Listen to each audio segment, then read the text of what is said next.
Thank you for tuning in to this edition of Legislative Report. I'm your State Representative Matthew Dowling in the 51st Legislative District in Fayette and Somerset counties. Today I am with C.A.S.T, a division of the Fayette County Drug and Alcohol Commission, and joining me are Brian, who's in the treatment side of their activities, and Jana, who is their executive director. And C.A.S.T stands for Community Action Support Team. Brian, will you tell me a little bit more about what C.A.S.T does? C.A.S.T was developed out of our overdose task force. Thank you, Jana. Our overdose task force. It started from that. And what it was is with the overdoses that have been occurring in Fayette County and throughout the nation, we were looking at the amount of people who are overdosing but yet not coming to treatment. So we partnered with Fayette County EMS to try to intervene on that immediate level. So what C.A.S.T is one of my therapists or one of the agency therapists go out with a paramedic several days a week and ride along with the paramedics and respond to active overdose scenes.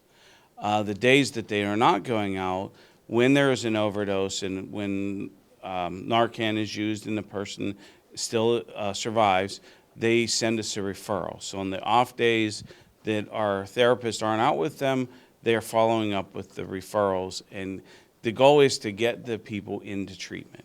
We have seen that when people overdose, they don't believe that it's a life-threatening issue because they don't realize that that's what it is, and they don't actively look for treatment. So that's where it came from. It was to intervene at that initial level and get people help. So it's really about early intervention, Mm-hmm. if I understand you correctly. And what you're kind of saying is you have this near-death experience, Mm-hmm. But you came back from it. Mm-hmm. So you kind of have that invincibility kind of complex that's going on, and we know that there's a higher risk of death with a second overdose. Is that correct? Yes. When a person overdoses, they're at greater risk of overdosing again and again. I've never met an addict that believes that it's going to happen to them. And they're quite shocked after they find out it did happen to them. They have no recollection of what happened until that paramedic wakes them up or they end up in the ER. And maybe this is a question for Janet, but how do you fund this program? Funding for C.A.S.T comes out of funding that we receive from the state and federal government, and we have used some of those funds that have been specifically targeted towards the opioid issue to work with this, as we were seeing a higher rate of opioid overdoses and deaths.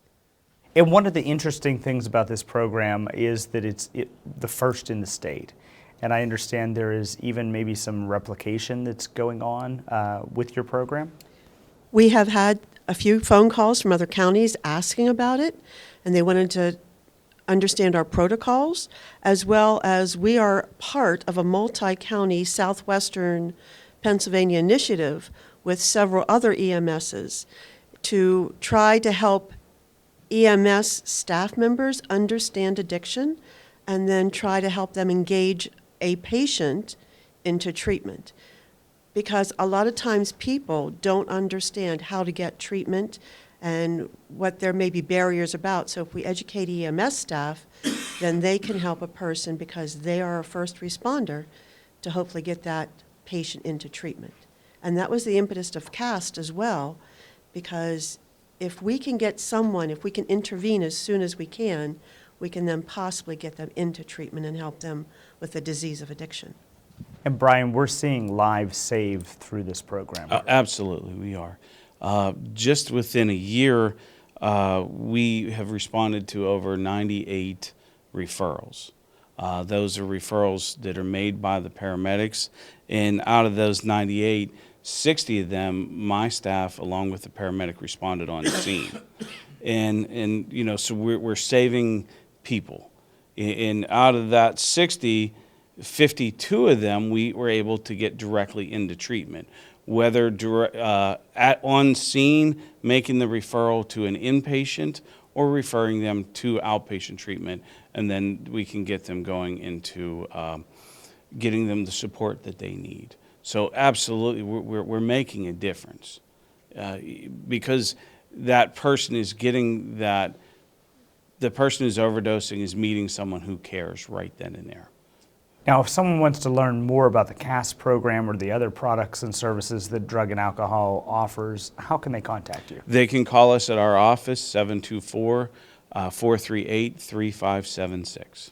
Well, we thank you so much for being with us here today and telling us a little bit more about the Community Addiction Support Team.